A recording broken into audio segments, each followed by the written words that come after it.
Hello guys, I am Sudarshan Kaushik and in this video I am going to tell you how petrol engines work. I have also made a presentation to go along with my explanation, so let's get started.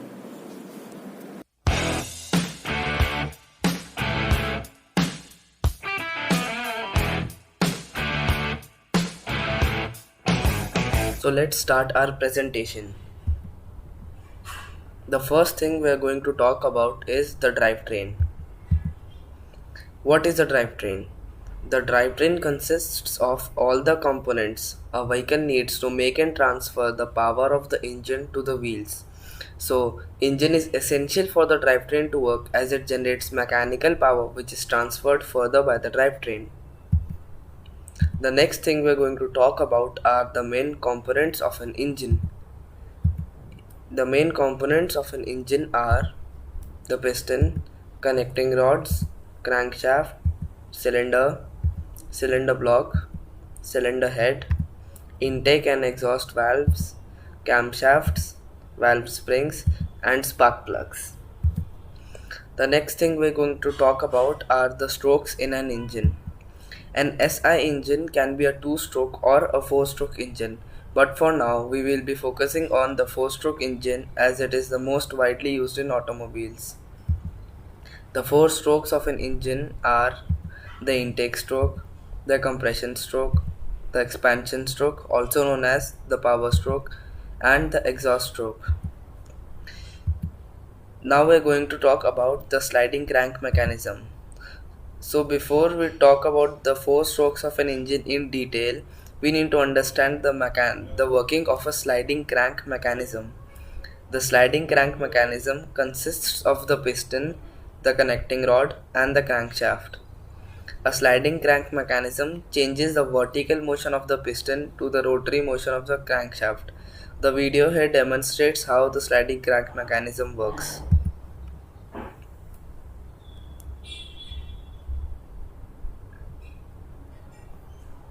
So as you can see, when combustion occurs on top of the piston, the vertical motion of the piston is converted into rotary motion using the crankshaft and the connecting rod.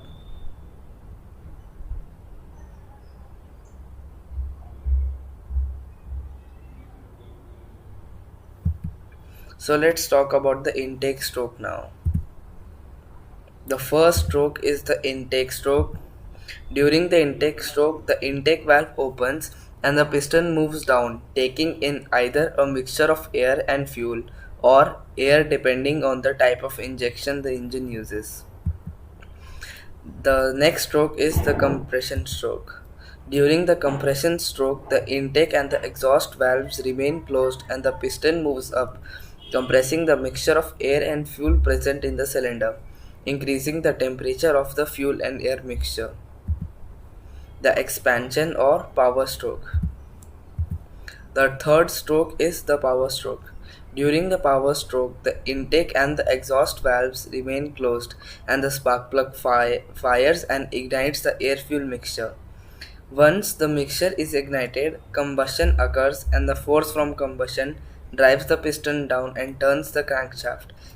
This gives the vehicle power to move. The last stroke is the exhaust stroke. During the exhaust stroke, the intake valve remains closed and the exhaust valve opens to let the piston drive out all the burnt gases out of the combustion chamber. Now let's talk about camshafts, valves and timing belt. Now that you know about all the strokes of an SI engine, you may be wondering all this time that how are valves operated. So valves are operated by a camshaft and a timing belt. Camshafts have lobes on them called cam lobes. When the cam lobe's opening ramp contacts the valve, it gradually starts to open the valve. The valve is opened the most when the nose contacts the valve and the least when the heel is contacting. That means it's closed. The camshafts are driven by a timing belt which runs off the crankshaft. For more understanding, refer to the animation on the right. So as you can see, when the nose is contacting the valve, it opens to let the gases pass, and when the heel contacting the valves remain closed. The next thing we're going to talk about is the piston. Pistons are an important part of combustion engines as they are the part from where energy from the fuel starts to convert into mechanical energy. When fuel burns above the piston, it is pushed down by the force of the combustion and transfers the energy to the connecting rod. Engineers often have to keep a few things in mind when designing one. The things to remember are: a piston should be lightweight as it has to move in opposite directions very fast, so the less the weight, the lesser the inertia.